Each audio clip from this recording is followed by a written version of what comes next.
আর ও কোনোদিন দাঁড়াবে না। এটা একটা বাজার গরম করতে চাইছি, বাজার গরম করতে চাইছি।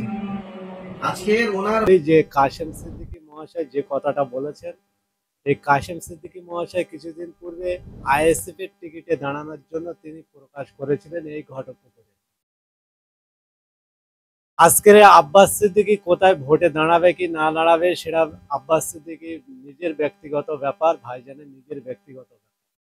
উনি যে কথা বলছেন, উনি নিজের সিদ্ধানাকে বিক্রি করে দিয়ে, নিজের আভিজাত্যকে বিক্রি করে দিয়ে বড় লালবাতি গাড়ি পাওয়ার আশায় এবং পিছনে অনেক কনভয় থাকবে সেই আশায় তিনি এই ধরনের কাজ করে তারপরে আব্বাস সিদ্দিকী নওশাদ সিদ্দিকীর মন্তব্য করছেন।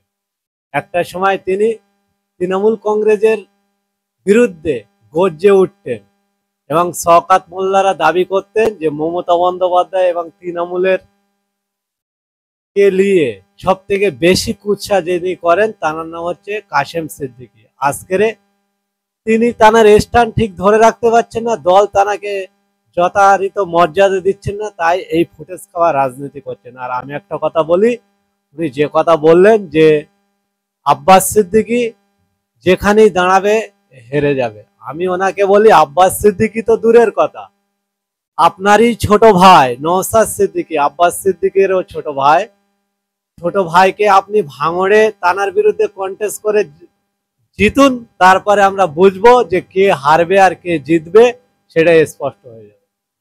সর্বপ্রথম বলি, আর উনি আমি বলছি তো কাশেম সিদ্দিকী মহাশয় ভাঙড়ে কন্টেস্ট করুক না, আমি ওনাকে আহ্বান করছি ভাঙড়ে চলে আসুন। আব্বাস সিদ্দিকী তো দূরের কথা, আব্বাস সিদ্দিকী এমন একটা ব্র্যান্ড যেখানে পা দেয় সেইখানে ইতিহাস তৈরি হয়ে যায়। আজকের হাইলাইটস হওয়ার জন্য, মানুষের কাছে পৌঁছে যাওয়ার জন্য নওশাদ সিদ্দিকী আব্বাস সিদ্দিকীর নামটাই হচ্ছে কাফি। আজকের নওশাদ সিদ্দিকী আব্বাস সিদ্দিকী আইএসএফ এর দল ভাঙিয়ে ফুটেজ খেয়ে আজকের এই কাশেম সিদ্দিকী মহাশয়রা রাজ্যের জেনারেল সেক্রেটারি অর্থাৎ সাধারণ সম্পাদক হয়েছেন। আবারও চেষ্টা করছেন যে আব্বাস সিদ্দিকী নওশাদ সিদ্দিকীর নাম ধরে তানার নাম নিয়ে হাইলাইট হয়ে তানার দলের কাছে আরো আভিজাত্য বাড়ানোর জন্য। আমরা বলি এই ফুটেজ খাওয়া রাজনীতি বন্ধ করুন। মানুষের জন্য যদি কথা বলতে হয়, মানুষের অধিকার যদি ফিরিয়ে দিতে চেষ্টা চালাতে হয়, তাহলে তৃণমূল কংগ্রেসে গিয়ে কোনোদিন সেটা করা সম্ভব নয়। এটা কাশেম সিদ্দিকীর মনে রাখা দরকার ছিল।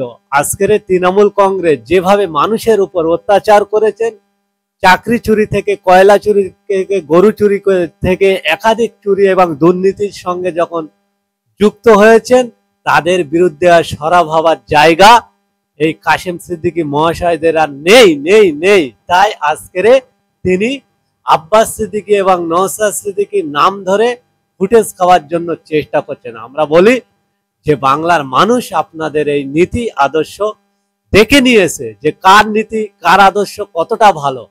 তারা গণতান্ত্রিক প্রক্রিয়ায় মানুষ যোগ্য জবাব দেবে বলে আমরা মনে করি।